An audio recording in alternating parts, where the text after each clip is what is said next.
watershed, which will let us talk a little bit about stormwater quality and quantity and how that could influence aquatic ecosystems. And the purpose of today's stories are to get you in the mode of that idea of habitat destruction, the last kind of concern that we have with our freshwater resources. We talked about water pollution, we talked about flood, we talked about drought, and how we need to focus in on habitat destruction, recognizing that all the other things we've already talked about cause habitat destruction. They cause habitat degradation usually. If you have a flood or a drought, it's wiped out. But then from a perspective of urbanization, humans are actually habitat. And we're going to focus on wetlands here, this enormous wetland that covers most of Florida, and how it has been both well managed and mismanaged. Excellent example of watershed dynamics, watershed management, as habitat destruction when it comes to human life. Okay, but first, we have our review question. Okay, turn to your neighbor. Can you define eutrophication? What is eutrophication? And then can you give me the 5 steps that we've outlined as being important in the process of eutrophication last Thursday? And then my final question is just to give you an example of a persistent type of water pollution. There's a whole bunch of stuff. Okay, go. Enrichment of water by nutrients for plant growth. So And an increase in nitrogen and phosphorus. so that's when the algae blooms happen. Yeah. Right. And so I drew the diagram of we have like natural causes. It takes centuries. Like cultural or human causes. It takes decades. And what I found interesting about it is like the sediment, like the way it builds up and like they don't dry out, they disappear because the land level increases. Yeah. 5 steps in eutrophication occurrence. I have this written down. Nutrients are added, and they need sunlight and water layer to do that. And then the algae blooms, and then the algae dies, and it sinks to the bottom layers. And then those little bacteria stuff start eating it, and then no It oxygen. reduces the oxygen level concentration in the deep waters and causes dead zones to develop. Yep. Yeah. Well, that An was example of persistent type of water pollution. I think agricultural runoff yeah. is persistent, but we talked about some more sources of Chemical, persistent. like there's the chemicals. Yeah. They're pretty persistent stuff.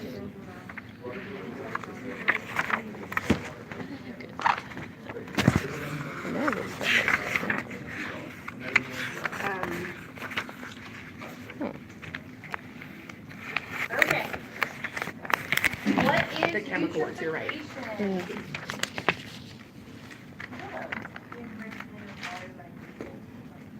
Good. The enrichment of water by nutrients for plant growth. What are the 2 most important nutrients that are involved in eutrophication? Nitrogen and phosphorus. What are the 5 steps in eutrophication?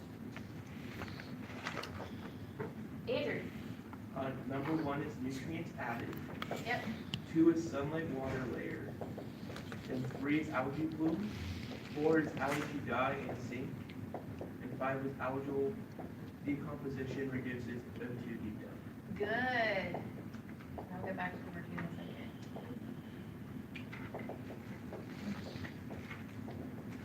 Okay. Water, sunlit water. Stagnant factor, like not moving.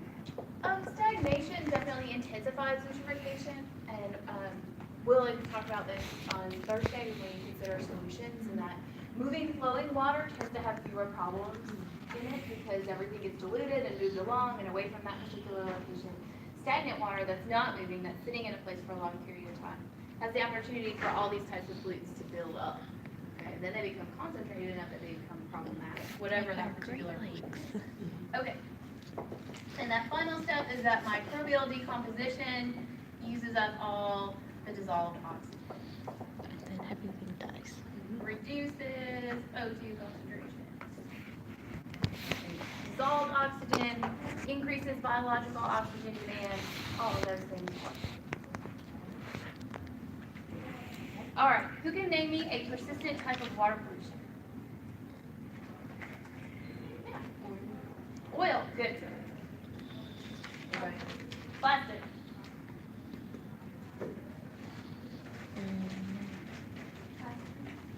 Say again. Good. Pathogens, so viruses, bacteria, those types of things, they persist. If they have what they need in order to replicate themselves in the water, they'll do so, and they'll be around for a period of time. Metals, good. Many of our kind of heavy metals, like lead or mercury, are the big ones that we hear about most commonly, and are definitely our biggest concern these days. But things like cadmium and beryllium, some of these compounds that are utilized in industry and manufacturing that accidentally get released, as you write about in your homework, they can be persistent and problematic in the environment. And those are particularly concerning because we haven't done the testing to know how toxic they are, to know what safe levels are, to know how quickly they biodegrade, or what is out there that's going to become a reservoir, a long-term reservoir of that particular chemical. Even things like sediment pollution can be long-term. That's something that once it gets into the aquatic environment, it's always going to be there to be stirred up. You know, it takes time for sediment to get entrained into the geologic rock. Okay, cool. We have these review questions at the beginning of every class. They should be excellent study guides for our first exam, which is next Tuesday. Okay. And so I am handing out the study guides. That is startling.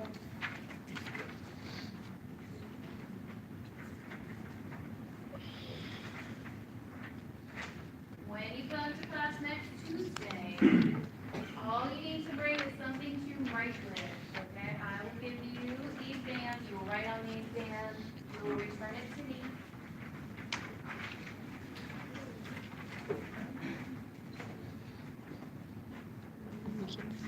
Oh, you got it. Okay. Cool. All right.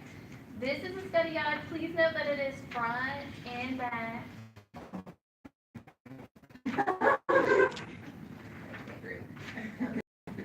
There's vocabulary questions, which are definitions, words that we have encountered on the slide, usually in different color. Those definitions are what I'm looking for. You can find lots of these definitions in your textbook, in the glossary. Most of kind of the short answer questions are key to get you to pull out the important pieces of information that we talked about. Again, predominantly from the lecture slides. We've covered several chapters of the textbook, but these are the important things that I'm going to ask you about. Yeah. Are there any of these that are like going to be longer questions that are going to be short answers? Yes.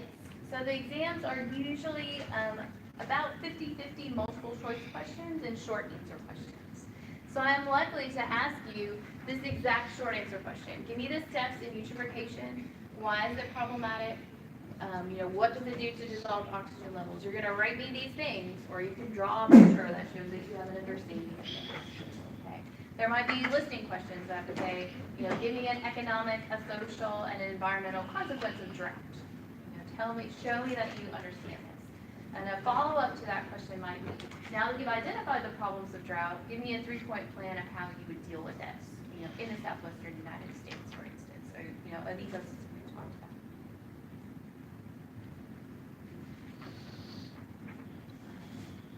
about. Okay, my office hours are Thursdays after class. I'm usually in this classroom for about an hour after class.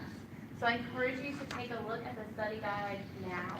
And if there are things on the study guide that you're like, oh my gosh, I am at a loss for what you might be asking about with this type of question, please don't hesitate to stay after class on Thursday or to email me anytime between now and the exam. I leave from my house about 9:45 in the morning on Tuesday to get you. So get your questions in before then, and then I can answer. All right. The other big reminder I have for you is that homework 2 is due Thursday night at midnight. The items that are on homework 2 is a chapter of the textbook that we're not covering in class, but that's the important portions of it are what's covered on homework 2. You'll notice that the last few terms on the study guide, the last few questions are aimed at that homework, okay? I will post the answers to homework 2 Friday afternoon after everybody's had a chance to turn in stuff. If we have late turn-ins, they have a chance to do that so that you can look at the answers to homework 2 to help you study for the exam. I will ask some multiple choice questions about chapter 17 about environmental health hazards. We're going to talk a lot about poverty, we're going to talk a lot about air pollution as environmental health hazards, but I'm leaving the covering of viruses and bacteria and other types of pathogens to this homework assignment, and I'll test you on it just a little bit on this first exam. That's my only warning light bulb. Okay, got any questions? Definitely, if you had me last semester, our exams this semester should be no shock or surprise in terms of the types of questions and the mix of questions that I have that most of you have not had me before. It's a really nice mix between short answer and multiple choice. In hopes that in one or both areas you will excel. All right.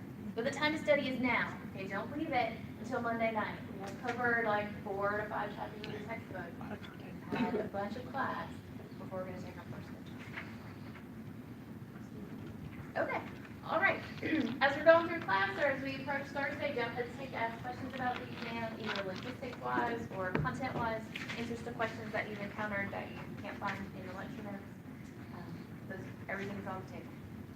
All right, today we're going to talk about watersheds and some of the consequences that happen in watersheds when we start to move into these water dynamics. And this plays right into a discussion about habitat destruction and stormwater and the recognition of how this plays into some dynamics. It's raining today. Once you're leaving class, I highly encourage you to take a look at kind of the lowest end of a parking lot that you are walking through and notice the stormwater that's running off of the parking lot and think about what is in that stormwater today and how that might be problematic for the aquatic ecosystems that it's flowing right into. Okay?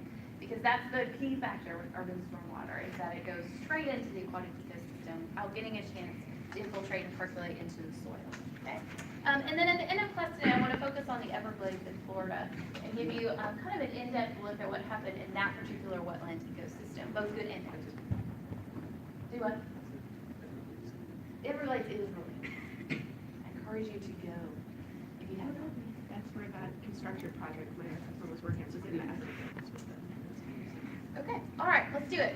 So a watershed, I have a couple pictures of watersheds here. One that's a figure, which is kind of an impression of what a watershed is. I think all of us have this concept of a watershed in our minds, what this is. It is a big drainage basin for a particular river. So all the precipitation that falls in that drainage basin, you can think of it as a big bowl, is going to flow down the sides of elevation in that bowl, and it's going to collect in the streams and the rivers in that particular region. On the other side of the mountains, all the precipitation is going to flow into a different river. Okay? Those two rivers might meet at some point further down the watershed, or they might go in really drastically different locations and have different dynamics. The photograph here is a nice one, kind of up in a mountainous, and you get that impression that, yes, all of the precipitation is going to drain down into this central area. That entire region is the watershed. Okay? It's not just the river and kind of the local surrounding area. It's all the way up high in the mountains where the snow and the ice and the glaciers are, and it extends all the way down into the floodplain of that river, where the river eventually dumps into an ocean of some sort. That whole thing is the watershed. So a watershed is a big, giant drainage basin. It encompasses big geographic regions. Rain, snow, any type of precipitation is going to be falling down. And it is linked to not only the surface water that we can see, but also the underground reservoirs of fresh water. Okay? Because not all the precipitation runs off right away. A bunch of precipitation infiltrates and soaks into the dirt. And then it does so, it can collect in underground aquifers. Those aquifers are still connected to those surface water regions where the water table meets them. And most underground aquifers eventually drain into a large river tributary system that ends up into the ocean. But those underground aquifers, remember, today are major sources of drinking water and irrigation water for certain populations around the world. Even though it's not the fresh water we can see at the top, tapping into these underground aquifers is still part of the watershed dynamics. And remember, when we take water out of these underground aquifers. We can have aquifer overdrive, we can get land subsidence and saltwater intrusion and lack of fresh water. It is connected to the surface water resources. Okay. They all are linked together and drain into the same water bodies. Again, you can think of it like a giant bowl or a sink or a bathtub as a watershed drainage basin. Everything's going to end up finally exiting out the same drain. It can take different periods of time for different water resources to move through the watershed. Stuff that's running off can really quickly enter into surface water resources and flow out into the ocean. Stuff that infiltrates and gets stuck in underground reservoirs tends to take much longer to cycle through the watershed. Does anybody know what watershed we live in? We're in the Ohio River Valley. That's definitely true. Where does the Ohio River go? To the Mississippi. Okay, we're part of the Mississippi River watershed.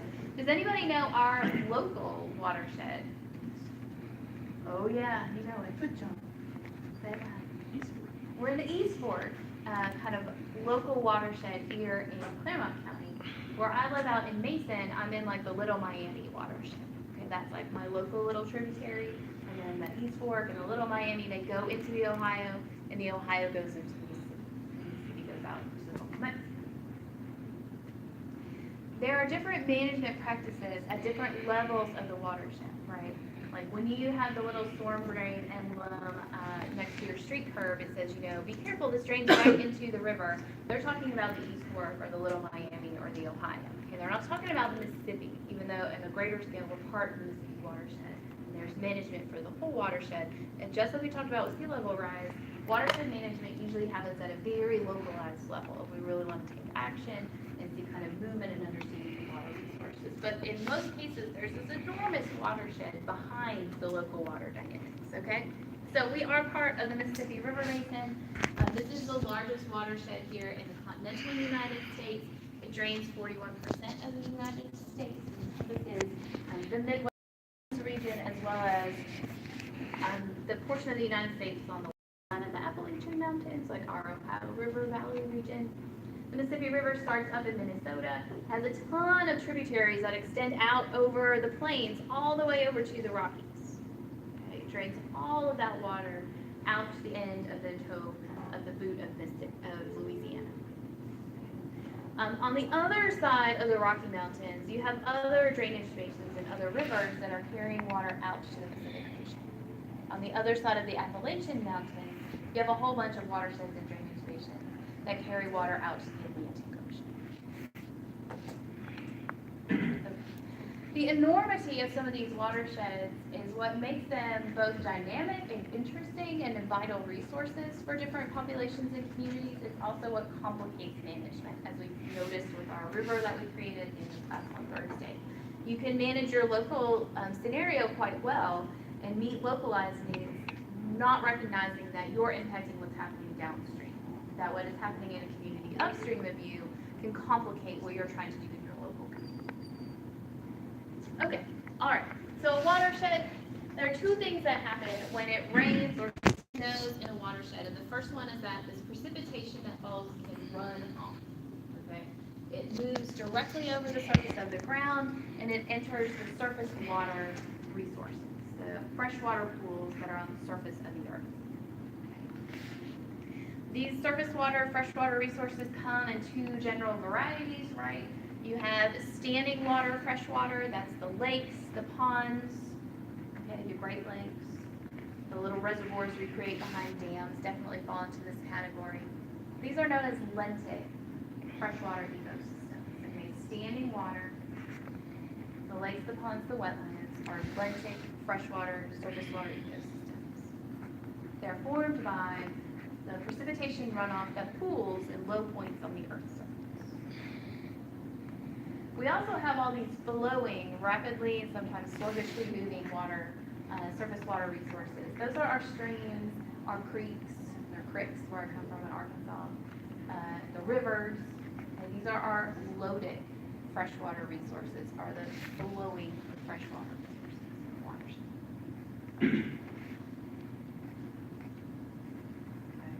So the first thing that can happen is that the precipitation runs off and it pools in these freshwater surface resources, either lentic, the standing freshwater ones, or the lotic, the moving ones. The other thing that precipitation can do is it infiltrates, okay? It soaks into the soil and it forms up as groundwater resources, okay? Below ground freshwater reservoirs. And sometimes this is just a saturation of the soil, okay? And sometimes there's actually pockets and rock layers that either get eroded by the buildup of water underground or they're there naturally from geologic processes that fill up with big pools, lakes of water underground. And those are our aquifers. Okay. So our aquifers are these subsurface, subterranean reservoirs of water. And again, when you're drilling a well, you want to get down into that saturated level of the soil so that you can pull up fresh water for your resources. And in most cases when you're drilling a well, you want to tap into one of these ground aquifers, a big pool of fresh water that you can pump steadily out of. Because of water dynamics and flow, it's much, much quicker to fill up a surface water reservoir, and it takes a lot longer for water to infiltrate and percolate down between soil and sand grains to refresh and refill underground reservoirs. The dynamics between precipitation, runoff, and infiltration have a lot to do with the makeup of the soil, the amount of vegetation, the elevation in a particular area of the drainage system. Okay. So think the steeper the gradient of elevation, the rockier it is, the less infiltration you're going to have and the more runoff you're going to have. Okay. The flatter it is, the more soil, kind of sand, vegetation you have in place, the more it's going to infiltrate into the actual ground. And of course, in any given precipitation scenario, what's going to happen between runoff and infiltration is also going to depend upon what just happened in that watershed. Okay, if you just had a bunch of rain, you saturated the soil, and the new rain is going to run off, even when it may have infiltrated previously. Okay. So we just had a ton of snow. That has to all melt when we get these rain showers. And that means that we have really different movement of water dynamics than if it had all rained, a week and a half ago and got infiltrated and run off, rather than it's sitting there in a frozen form. And then all of a sudden you get this huge pulse of water that's going to need to look like. Okay, all right. This brings us to the idea of urban stormwater. And what we just described in watershed dynamics is what happens naturally in the absence of human touches on the environment. Okay, in any given region, some water is going to run off, some water is going to percolate. It's going to vary on steepness, gradient, the type of soil, the amount of vegetation.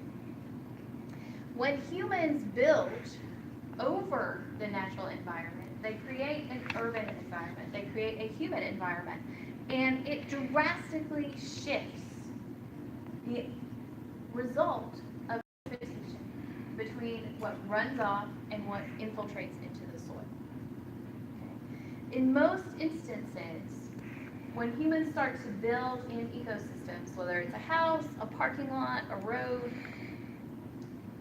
even things like just simply mowing locations in order to put up power lines, we move and shift the spectrum of what's happening with precipitation much, much farther towards runoff and much, much less towards infiltration. And so we increase the quantity of precipitation runoff. And we call that stormwater because it tends to happen and is most obvious when we have big storms that take place.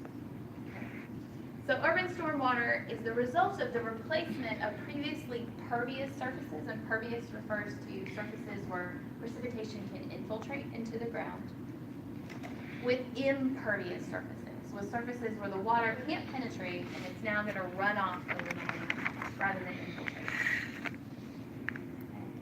And when this happens, when you have this change in surface permeability to water, going from pervious ground dirt surfaces to impervious human surfaces, you change the quantity of runoff and you change the quality of that runoff.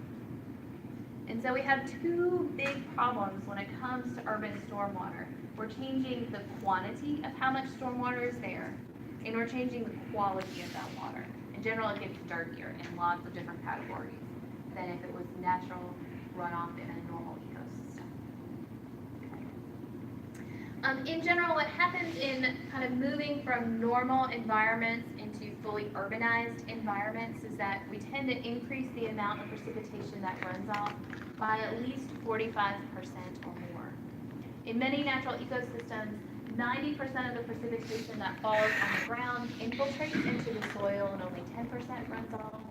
When we move into urban environments, that number increases to 55 to 75% of the water runs off, and only a small fraction infiltrates instead of the majority infiltrating into the we often then term kind of urbanized suburban areas as gray funnels that are funneling all of the precipitation and rainwater into certain culverts and certain diversionary systems to dump them directly into our surface water resources. And as it's moving over the surface of our human habitats, it's picking up a ton of pollutants, which transforms that rainwater from clear rainwater into gray, kind of dirty urban stormwater. Okay, the problems with this are listed here on the slide. And again, these things, I think if you think about stormwater, they come as very common sense understanding of the problems with urban stormwater. As you have more water, the change in quantity flowing over the landscape, it increases erosion. The increased velocity and quantity of the water as it moves through the urban environment means that it erodes the natural environment to a greater extent. And as it moves more quickly over the landscape, it picks up more pollutants with it. Okay? Really quickly moving water is going to grab that plastic bag or that piece of cardboard, it's going to take it with it. Than if it was just slowly moving less water going over that landscape. Okay? So we get a ton of solid waste pollution that comes with this urban stormwater, both because it's moving through an environment that has a lot of litter in it to be picked up, and secondly, because there's a lot of urban stormwater moving quickly that can pick up and grab this stuff. We talked about urban stormwater as a major source of thermal water pollution to environments. This particularly happens in summertime when you have rainwater that hits hot surfaces, concrete, cement, tar roofs, black asphalt, either roads or parking lots. It picks up the heat from those surfaces and it takes it with it. And that big spike in temperature can cause fish kills and stunning of a variety of different organisms. We get a ton of industrial pollutants, that is toxic chemicals, that are carried with this urban stormwater in addition to the solid waste trash. And of course, if you're in a community where your stormwater is dumping into your sewage system, and you have those big rain events, you can overpower the capacity of your sewage system and dump accidentally untreated sewage into your environment when we have this urban stormwater. And so the management of urban stormwater then becomes a big deal in communities. And for a long time, our way of managing it was to cover it over with concrete, funnel it into a pipe, and let it get dumped far away from the community where nobody's looking at it and seeing what's actually coming out of these pipes. Okay, it's flood control at its very basic level. It's as quickly as we can drain away this precipitation that's here, that should have infiltrated and not been a flooding problem, and let's shunt it away from our community so that our pollution is carried away for us. Okay, that has worked great, again, until we've reached a population level where now we're making so much pollution that it's really starting to have impacts on our local ecosystem.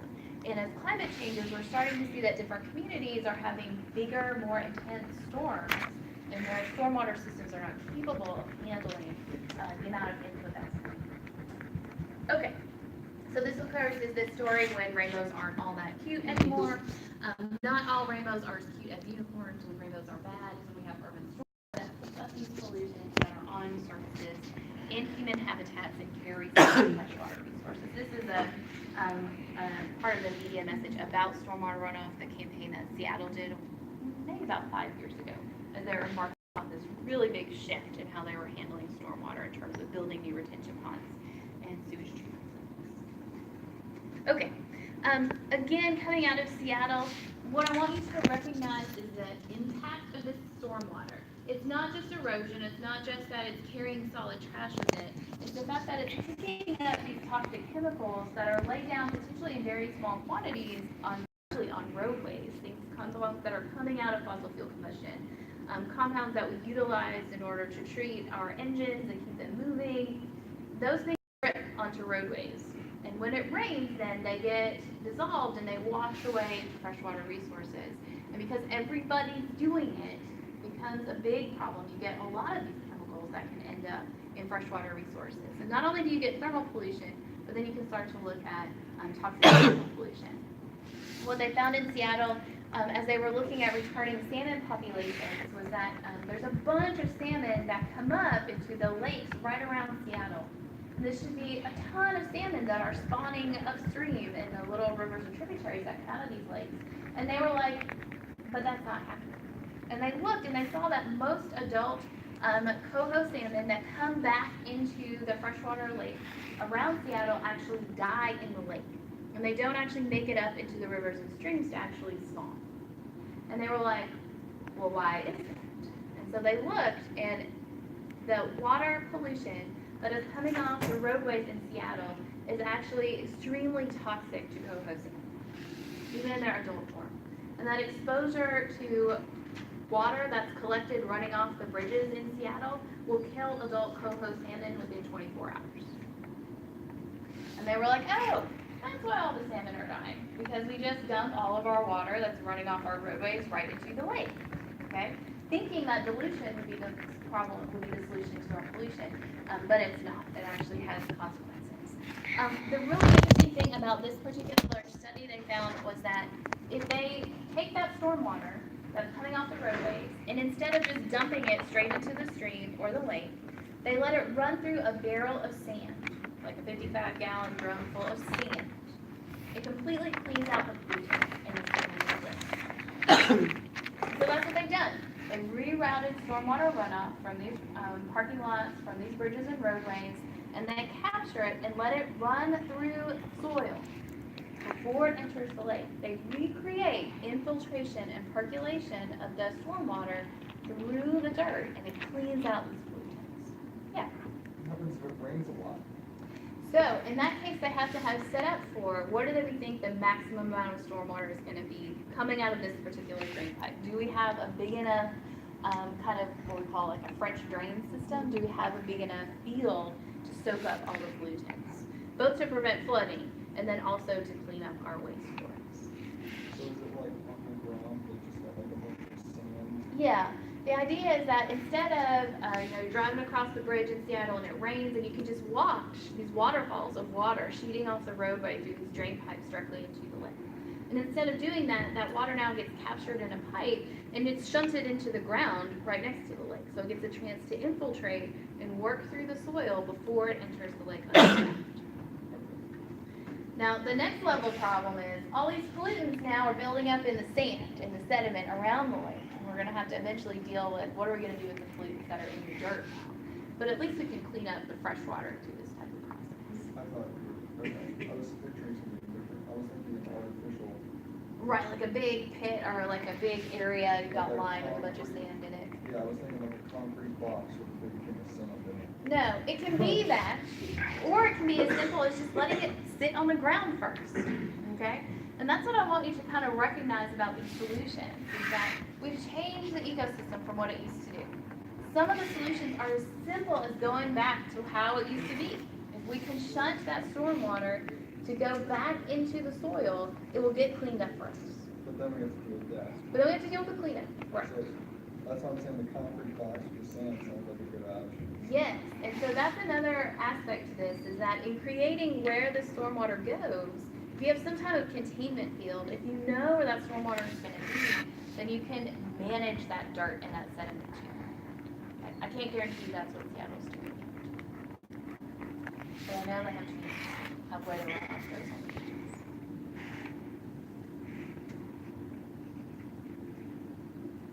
Okay? Okay, cool. All right.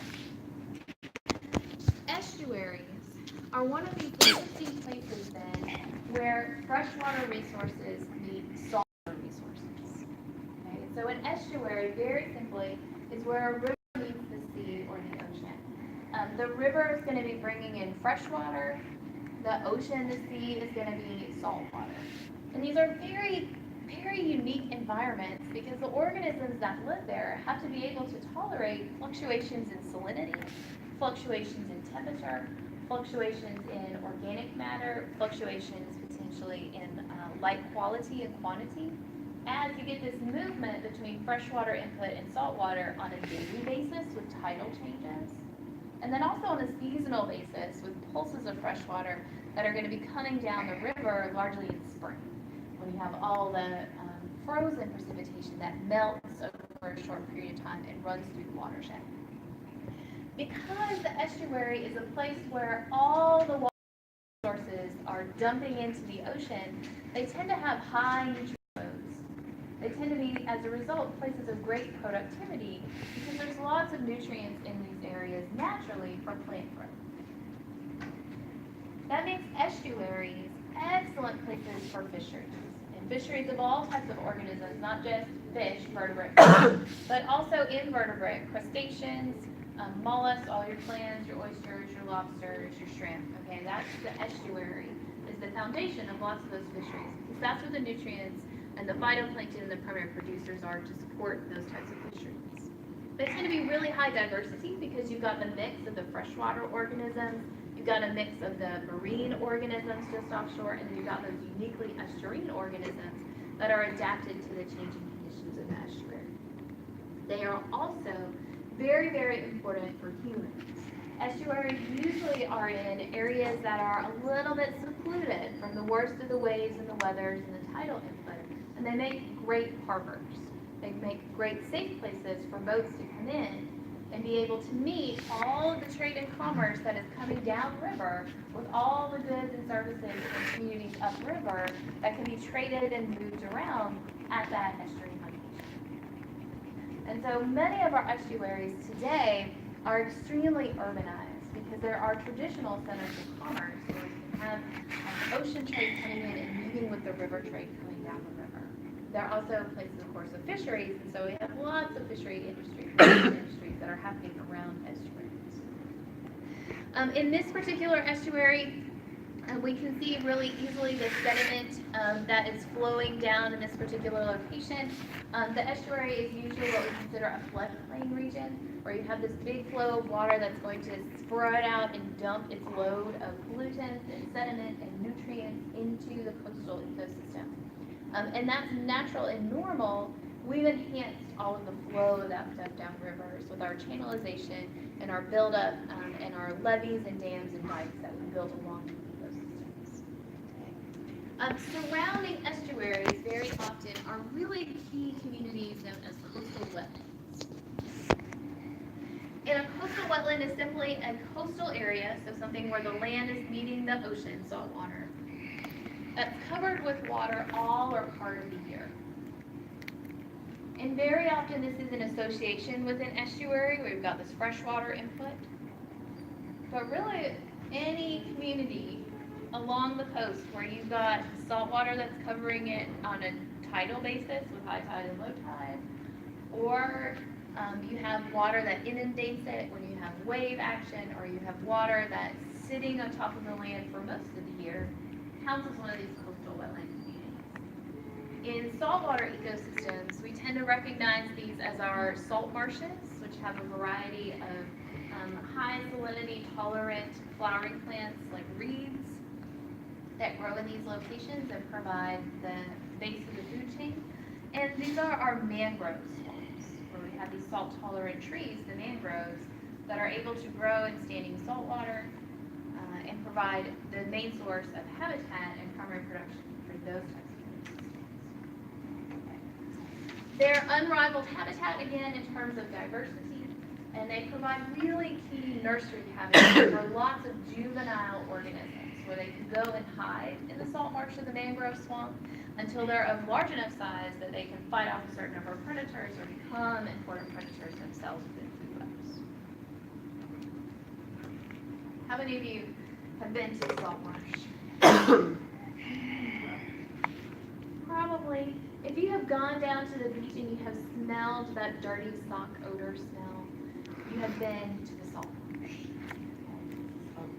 Salt Lake. Yeah, The Great Salt Lake. very similar. The high salinity and the coverage of the sediment with water promotes anaerobic metabolism of microorganisms within the sediment. And one of the things they do is sulfur oxidation, and they make hydrogen sulfide, that dirty sock natural gas.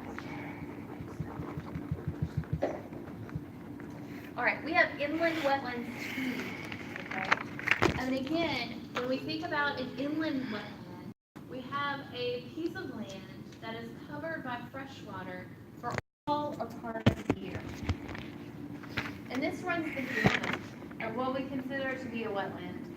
Coastal wetlands tend to be very easy to identify. They have very distinctive vegetation patterns, and it's easy to see the water coming and going on them. Inland wetlands sometimes have standing water on them year-round, and those are easy to identify. Those are marshes and swamps, bayous, blackwater lagoons. Those guys you recognize as a wetland. There are more ephemeral categories to inland wetlands, like prairie potholes and meltwater pools in the Arctic tundra that happen seasonally, and they might not even be covered with water every year. And those are harder to identify and recognize sometimes as a wetland. If only after a severe weather event does that region fill up with water, it still counts as a wetland, even though it's very infrequently covered by water. And these Arctic tundra meltwater regions. Again, inland wetlands are important because they're key habitats and biodiversity hotspots. They're portions of fresh water that are easily accessible to a variety of different organisms, and there are unique organisms that can live only within the wetland ecosystem. They tend to have very high diversity when it comes to birds, as well as amphibians and reptiles. The birds are there because of the amphibians and reptiles that they can eat. The birds are there because of the productivity that's offered as they're migrating and moving around in the habitat and the access to fresh water. The amphibians are there because they have to have access to water in order to run through their life cycle.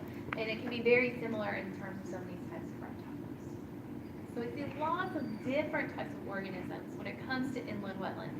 Again, they can be very vital nursery habitats for important fishery species that we find in freshwater ecosystems. And very often they're linked to estuaries. They're important to the watershed because they hold water and let the pollution settle out. Okay. They provide a ton of ecosystem services that we take for granted. So in estuaries and wetlands, why are they important? They're important in these, again, in these kind of three areas and aspects that we consider.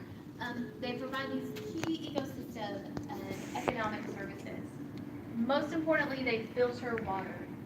They provide a place where water can stand and infiltrate into the soil and be cleansed by that interaction with soil particles.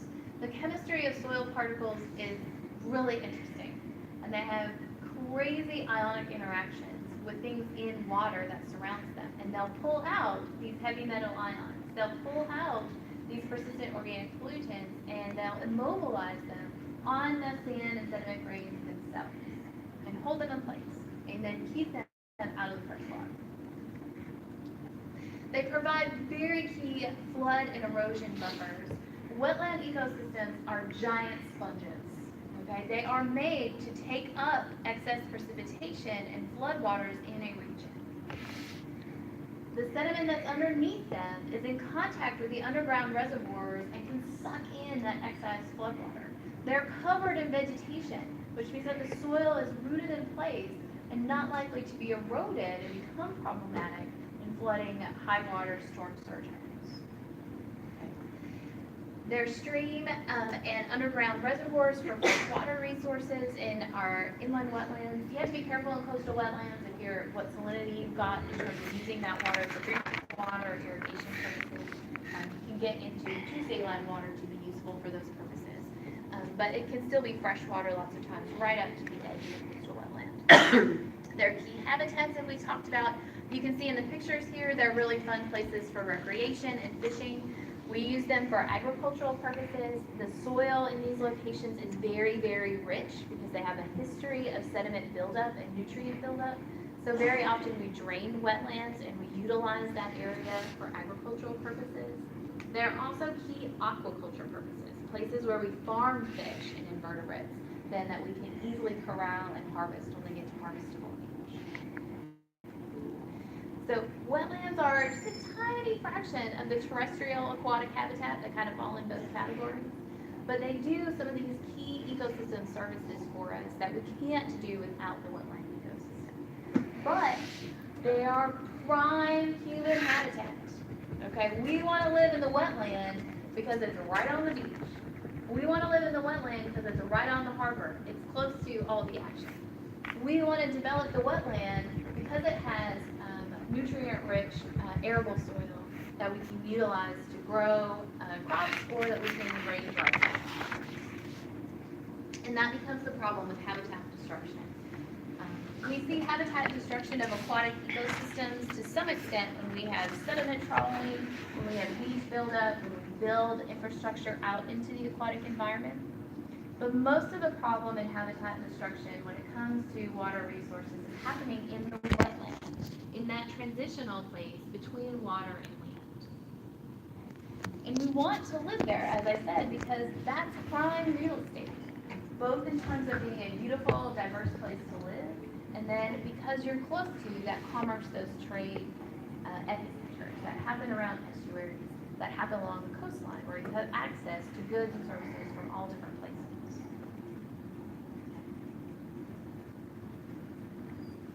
What happens in these ecosystems to the greatest extent is that we drain away the water. Whether it's salt or fresh water, we remove the water so the land becomes stabilized, and then we can build on it. Whatever it is that we happen to be building, whether it's a petroleum refinery plant, whether it's a dock or a pier or a harbor for commerce and fishing, whether it's a school or homes that we want to build. First we have to remove the water, and then we can build on it. And that shift in water dynamics, again, is where we go back to watershed impacts. When we change the flow of water within these wetland ecosystems, we not only affect the wetland ecosystem and drastically change it by cutting off its water resources, but we're affecting what happens upstream. We're affecting what is happening to that water and where it pools and where it congregates and where it flows to when we stop it from going where it has in the past. Okay. So humans and wetlands have a long history of interactions with each other. Traditionally, these are places where we hunted and fished and got a lot of our sustenance resources out of. Today, they're places where we want to live. A vast majority of the human population lives within 150 kilometers of the coastline. Much of that habitat is or was wetland habitat today. So we drain them, as I mentioned, for agriculture and today, we've lost about 50% of our inland and coastal wetlands in the United States. We only have about 50% remaining. And it's similar numbers if we look across the globe. As human populations have boomed, then these coastal communities have expanded at the edges into places that were previously difficult for them to move into because of standing water levels. As engineering practices and urbanization development building practices have improved, we're able to live in places and wetlands that we weren't able to live in before.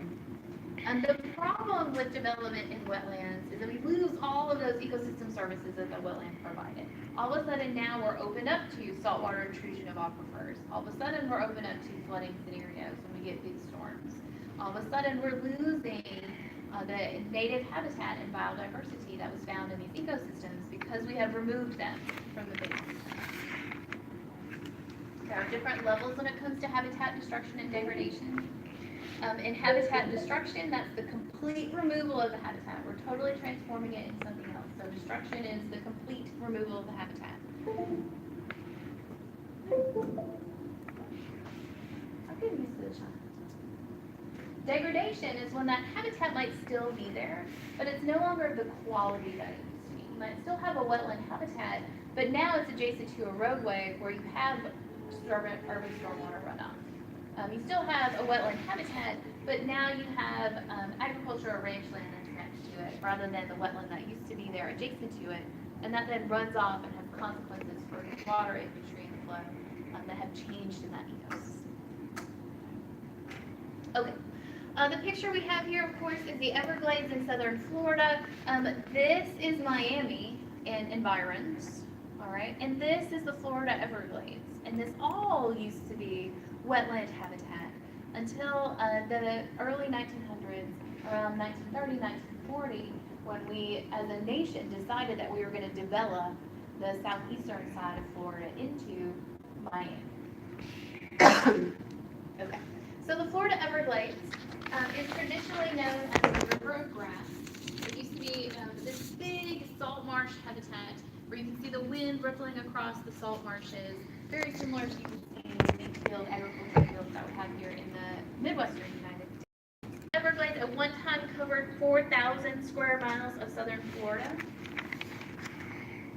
It's home to over 300 species of birds, as well as numerous species of large and small reptiles and amphibians, fish, and a variety of mammals, including the endangered Florida panther, utilize this habitat.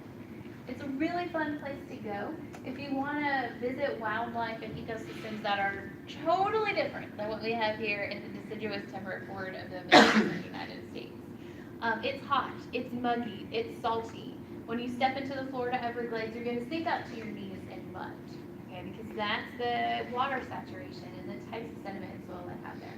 They have totally different species of birds than we have because the birds that are there are adapted for wading in the salt marsh or hunting for prey in between all these different hammocks and wildlife areas. In this particular picture, there is an alligator hiding in the water right here. And again, the Florida American alligator is one of the key components of this ecosystem as one of the top predators. Hunted mostly to extinction, the alligators in the United States have made a great comeback, and with them, some of the dynamics of the Everglades have been restored as well. Okay, all right, so that's this ecosystem. What happened in the Florida Everglades, again, is this really interesting play between mismanagement at the start and then some big efforts to try to change how humans interact with this ecosystem in the last really almost 30 years within the Florida Everglades. All was pretty good until about 1948. And in 1948, the U.S. Congress actually passed a national act and resolution that allowed for the channelization and the drainage of South Florida. And the idea was that they would set aside a portion of the Florida Everglades, to be habitat. They established the Everglades National Park and Big Cypress in order to preserve these natural ecosystems. They recognized that they were biodiverse and important ecosystems. And then they set aside the southeastern half of the Everglades to be developed into human habitat. Both for military purposes, we've got a bunch of big military infrastructure down there in South Florida, as well as for industry and trade. Okay, we wanted the port of Miami to become big and profitable because we wanted to pull in commerce from across the Atlantic Ocean and be able to distribute it across the United States. It's not all about retirees in South Florida. All right, so they decided to develop 50% of the Everglades. And what they did was they straightened out all the rivers and channels of fresh water that were draining out of Lake Okeechobee, which is the start of the pooling of big freshwater resources to flow through the Everglades.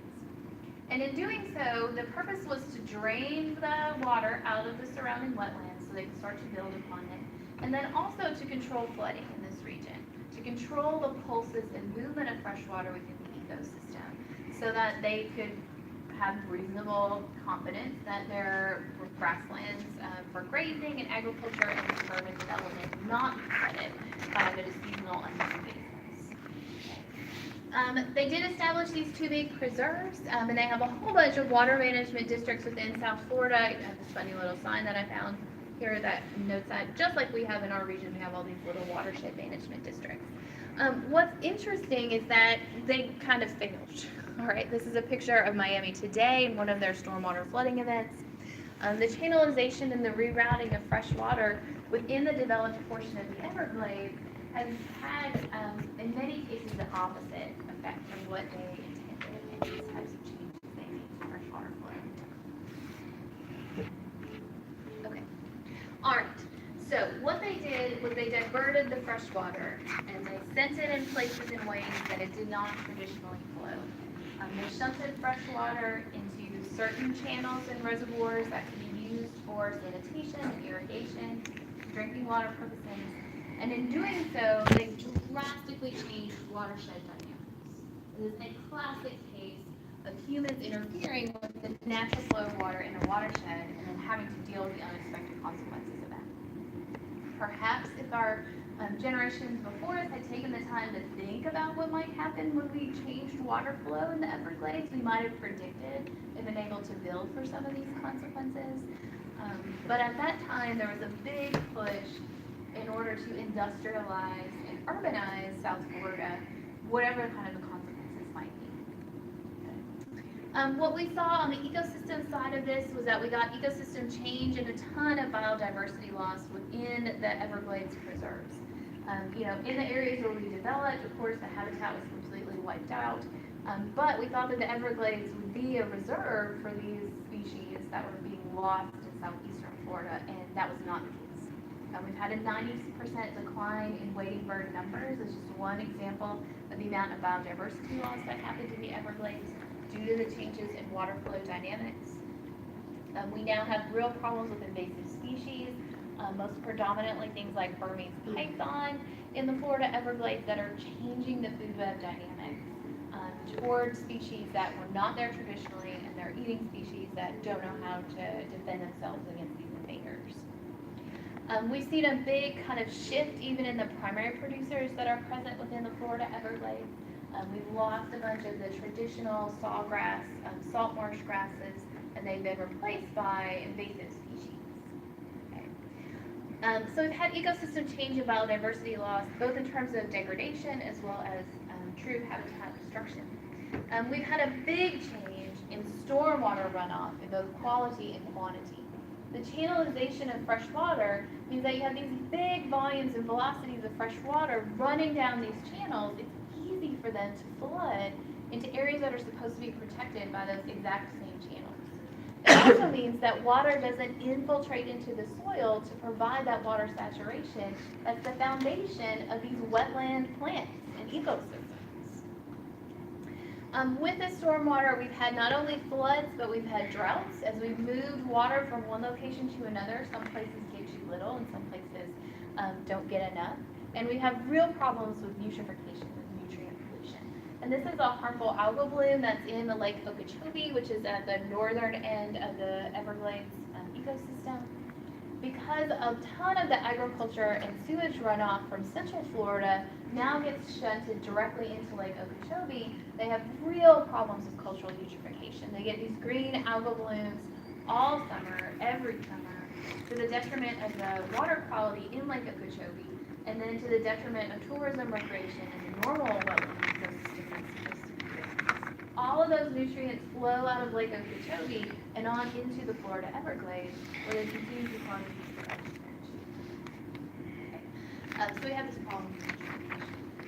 We've kind of shifted what was happening in the Everglades from a natural filtration system of water that should slowly be flowing throughout South Florida into one where all the stormwater and precipitation is dumped into these freshwater resources. And at the same time, we're starting to put tons of fertilizer and sewage into the system without a natural filtration mechanism in place, and you get eutrophication. Okay. The saltwater diversion has had other consequences that I certainly don't think we anticipated. We didn't and still don't have a complete understanding of what's happening in the Florida Everglades. The result in the Everglades in this vast diversion of fresh water has been that salt water now is intruded into the coastal wetland ecosystems on all sides of South Florida to the extent of about a kilometer. So what used to be freshwater coastal wetland ecosystem is now saltwater coastal ecosystem. For the Everglades, that means a big shift in the types of primary producers and plants and resulting food webs that are present in that transition zone. For South Floridians, it means that the wells that they had dug are now bringing out salt water instead of fresh water. And that's a big problem, most predominantly for irrigation, for agricultural purposes. The removal of this fresh water, both from underground and then diverting it so that it can't fill up these underground aquifers, has meant that there's been slumping and more sinkholes that have been produced within the South Florida Everglades region. We've had more erosion as we have the channelization of these streams. And actually what happens in these locations when you cut off the incoming fresh water, then there is not fresh water that fills up the soil. And as a result, we've had these peat bogs that have risen to the surface of the Everglades. They used to be covered over by water.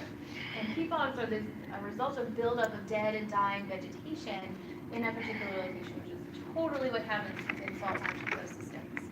And as those salt marshes have been deprived of fresh water, they've dried out, and this peat has come to the surface. And that organic matter is starting to degrade by microorganisms, and it's giving off a tremendous amount of carbon dioxide. This is organic matter that used to be underwater, unavailable to microorganisms. It was going to be entrained in the long-term carbon geologic cycle, and now because of this diversion of fresh water, it's dried out, it's at the surface, it's being degraded back into carbon dioxide. Okay. And that's this pocking that we see here. This all used to be covered by water, and only the deepest parts are now covered by fresh water. And all this open area that's devoid of vegetation is this peat that's come to the surface and is now being processed into carbon dioxide. And so what used to be a sink for carbon dioxide in the Florida Everglades is now a vast source of carbon dioxide. Yeah.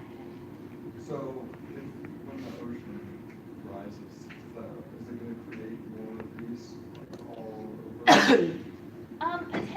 Potentially. Like, that's one of the big concerns with sea level rise, is that all these coastal wetland ecosystems are gonna transfer, if they had fresh water coming down and pushing against the salt water, they're all gonna transform into salt water. And in that time of transition, you're gonna have a lack of vegetation, and you might have this decomposition that happens and releases a bunch of carbon dioxide, which again is the worst case scenario when it comes to trying to combat sea level rise and the buildup of carbon dioxide that's causing it in the first place in the atmosphere. I don't know to what extent this would happen in other ecosystems. I think it was definitely a surprise to scientists and researchers that it is happening in the Florida Everglades. This is not something that they predicted to happen until it started to do so. Okay. So it's a problem.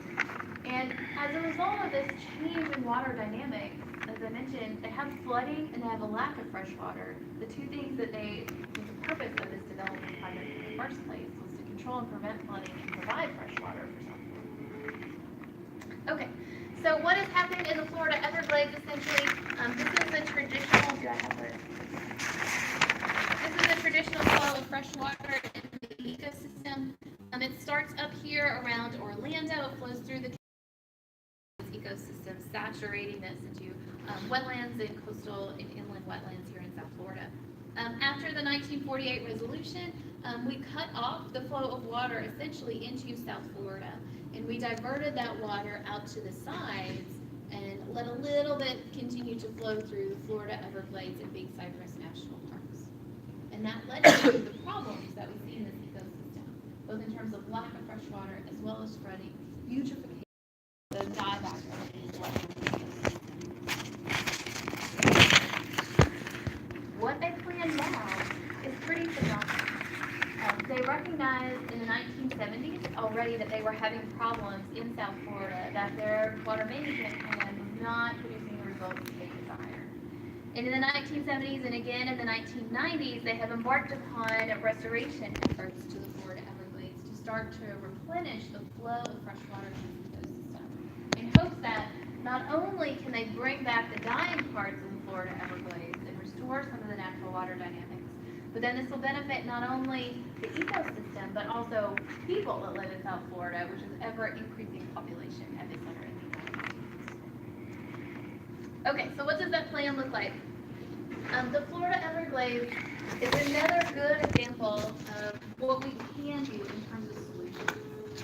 We're never going to restore the Everglades to what it used to be.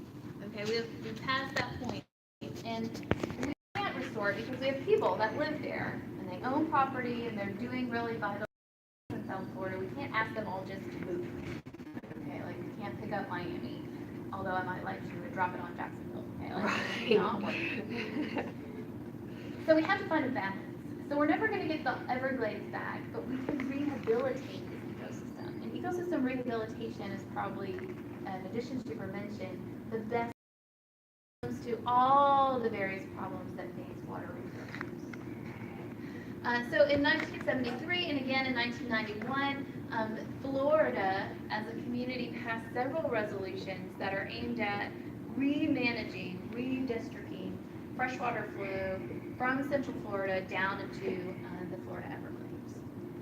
The first thing that they have done is they built a giant retention pond in order to store runoff from agricultural fields and communities in central Florida to allow for nutrients and water pollution to be used up in that retention pond before it hits Lake Okeechobee, before it gets a chance to pollute Lake Okeechobee and then the downstream communities of the Florida Everglades. And that has actually been really successful in reducing the amount of eutrophication that's today in Lake Okeechobee. The idea of allowing again water to sit and infiltrate before it rushes into important ecosystems, recreating the natural flow of water, restores so many of those ecosystem services that are available to us. They have also embarked upon a huge effort to remove the channelization of many of the smaller streams and even the large Kissimmee River within Florida. Instead of having it as straight lines from one place to another, they've restored the bends that occur in these rivers and streams. That slows down the flow of water, it reduces erosion, it allows for pollutants to settle out, for nutrients to be eaten up before they can be concentrated and cause eutrophication in one place. By unchannelizing these rivers and streams, they're more able to mimic the natural flow of fresh water through the ecosystem. By building new dams and managing the flow of fresh water out of the Kissimmee River and Lake Okeechobee, they can more correctly mimic the seasonal pulses of fresh water that impact the Florida Everglades to fight back against that lack of fresh water, to fight back against saltwater intrusion. And they've begun to recognize that freshwater flow in the Everglades is much more dynamic than they had previously thought.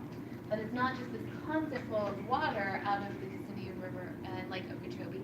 It actually has seasonal variability to it, which is really important to the correct functioning and structure of that ecosystem and food webs. They've embarked upon a bunch of invasive species control, trying to clean out pythons, trying to promote the return of the American alligators. There's big efforts to plant mangrove trees and to replant the native sawgrass within this ecosystem so that we can kind of bring back the natural primary producers and begin to stabilize the soil that's in place to prevent erosion. And a big part of this campaign is how we present these efforts to ourselves, okay? We're changing water flow dynamics in South Florida, not because we're concerned about climate change, not because we really want to bring back the Florida Everglades community. This is all about freshwater availability and resiliency of freshwater resources for people in South Florida. And when it becomes obvious that this helps the people in South Florida with flooding, with sea level rise, with saltwater intrusion and access to fresh water, then it's really easy for people to implement these changes on their own private property that might be necessary to restore the ecosystem and the wildlife that lives alongside them. And I think that shift in how we present these ideas and how we market them to ourselves is really key again in order to getting workable solutions for freshwater resources. If we take it from the ecosystem perspective, we'll get a certain portion of the population that's behind these management efforts. But if we present it in a fashion where everybody understands and can appreciate why these changes are important, then everybody will take the actions necessary. Okay, do you guys have any questions about what happened in the Florida Everglades? I kind of went sideways, and it went sideways, and they have swerved back. What I want you also to recognize with the story is they've been at this change in how they manage fresh water in the Everglades for a long time. And they are still not there. They're still not back to restoring the ecosystem. It can take 30 years to destroy an ecosystem. It's going to take us 300 years to repair that damage. And that's another thing to kind of recognize with solutions to pollution and these types of problems is that we can see the effects of our actions very quickly. It's harder sometimes to see the positive impacts that we're having. And the best solutions are ones that give people the instant feedback that the actions that they're taking are having real positive effects. Okay? Talking about how the Everglades is rebuilding, talking about how the alligators have come back, talking about how we're still hanging on to the Florida panther are good stories that show that these actions and management are actually having positive effects. Okay, for for today's last little bit of class here, about 8 minutes or so, I'm going to give you a piece of paper, and you are welcome to come up, and I'll hand it to you. Grab a pack of colored pencils, and on your sheet of paper, I want you to draw for me what a well-managed watershed looks like. Okay? What are the results of good freshwater management? What does that look like? Okay? Sometimes I think that we don't of what we want at the end of these processes. And that's a key part of actually getting from your heart, having a vision in mind of what this should look like when we're done.